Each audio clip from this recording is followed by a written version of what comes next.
reality. My mentality, everything changes so rapidly, and I'm ready for the never-ending fire.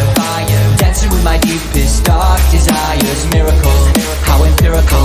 Don't know anything quite hysterical. Everything around me transpires as I fulfill my darkest desire. Yo, what's up guys, Imp11 here, and today I'm bringing you guys another video, and in this video I'm going to be ranking every single FNAF game. Okay, seriously, I already recorded this video and none of the audio picked up.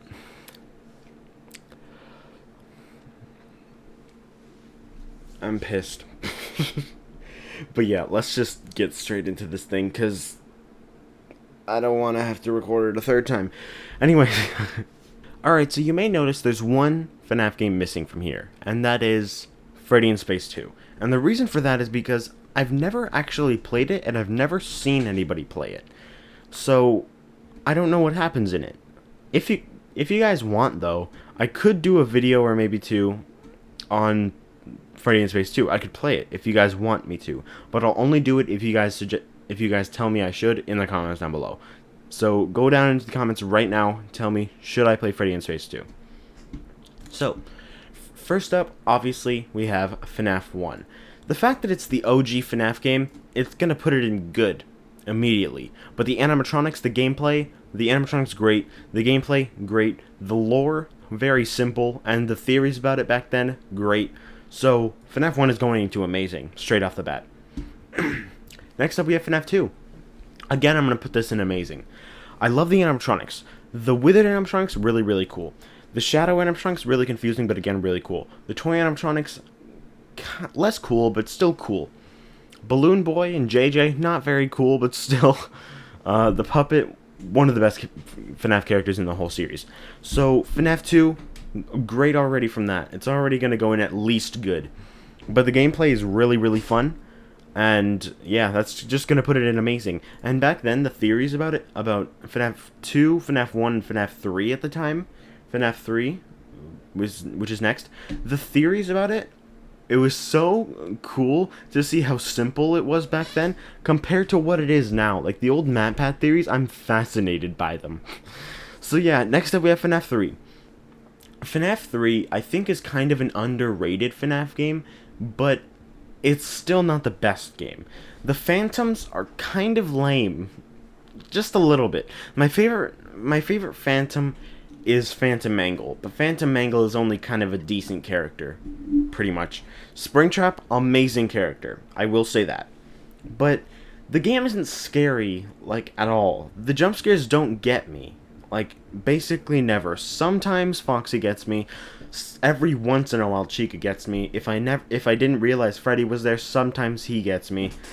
Springtrap has gotten me, but only like once. And that's pretty much it. None of the animatronic jump scares often get me. So yeah, I'm gonna put FNAF 3 in decent.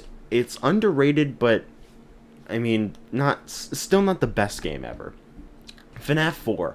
Okay, I'll say it right now. FNAF 4 is probably my least favorite FNAF game, and the reason for that is, well, everything about the game is good. The lore is good. The characters are good, but first of all, it makes the lore so much more confusing, especially with Crying Child and Foxy Bro. Who's Michael Afton? Who is Crying Child Golden Freddy? I don't know.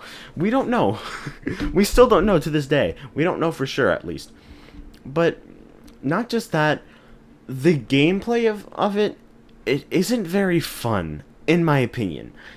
I'm not the biggest fan of it. I like the lore behind the gameplay. I like our theories. I like making theories, and I love making theories about this game. But actually playing it, it's not really that fun.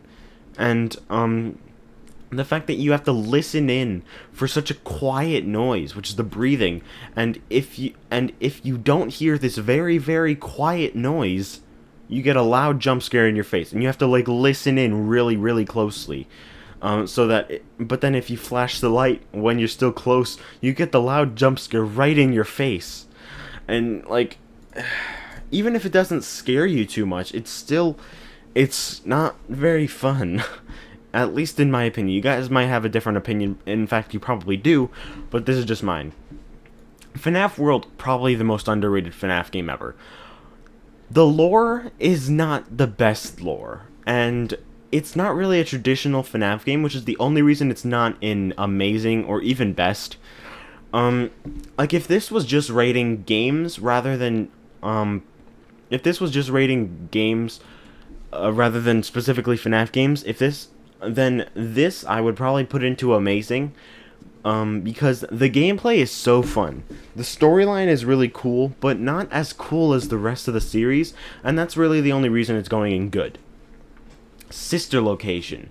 This is again going to go in good. I'm sorry guys, but this game is probably the most overrated FNAF game in my opinion. I mean, it's not bad, not in the slightest. I love the voice acting, I love the characters. But the fact that it changes every night, I don't like that too much. And that's the reason a lot of people like it. It's unique. But the thing is, you never really have time to practice and get good so that you have a chance to win the next night. Because it changes the next night. So all your practice and hard work will go for nothing unless you replay the game over and over again. And in my opinion, it's again not the most fun game, and that's just my opinion, okay? I mean, I definitely don't hate the game. I really, really like it, but I think it's just really overrated. But I don't know. You guys probably have a different opinion. You probably think it's the best FNAF game.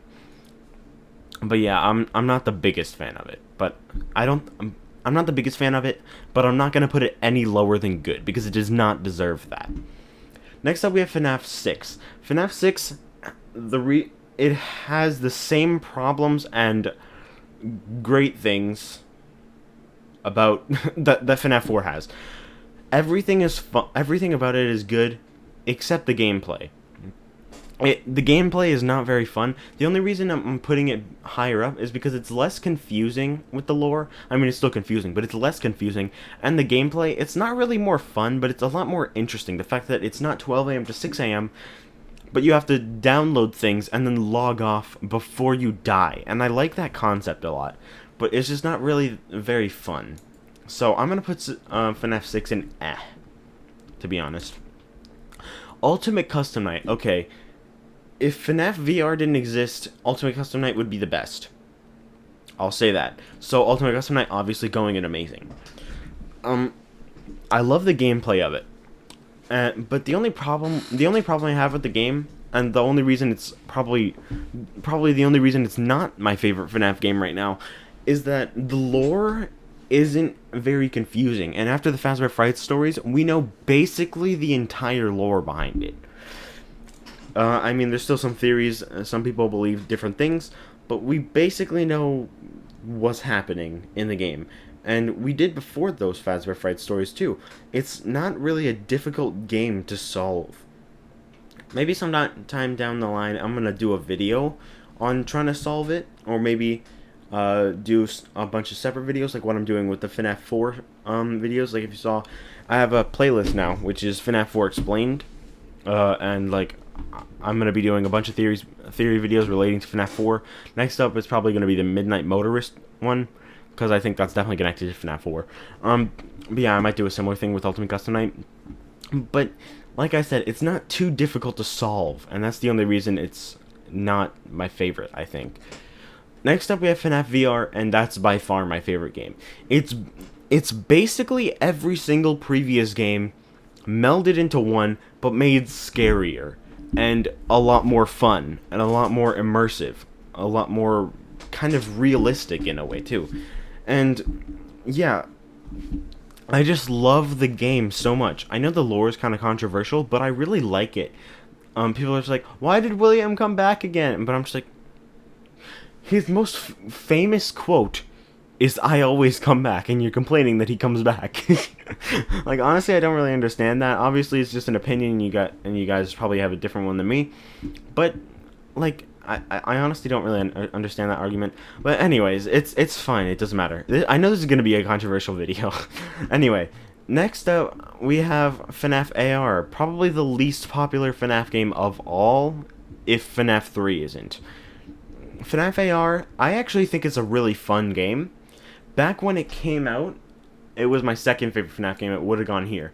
but over time it progressively got more glitchy and worse, until it finally made its way down to here with FNAF 6. It's really fun, but it's hard to rate it because I can't play it at all. Like, I have the game installed on my phone. I'm able to go onto it, do whatever. But the game crashes so much that I'm not...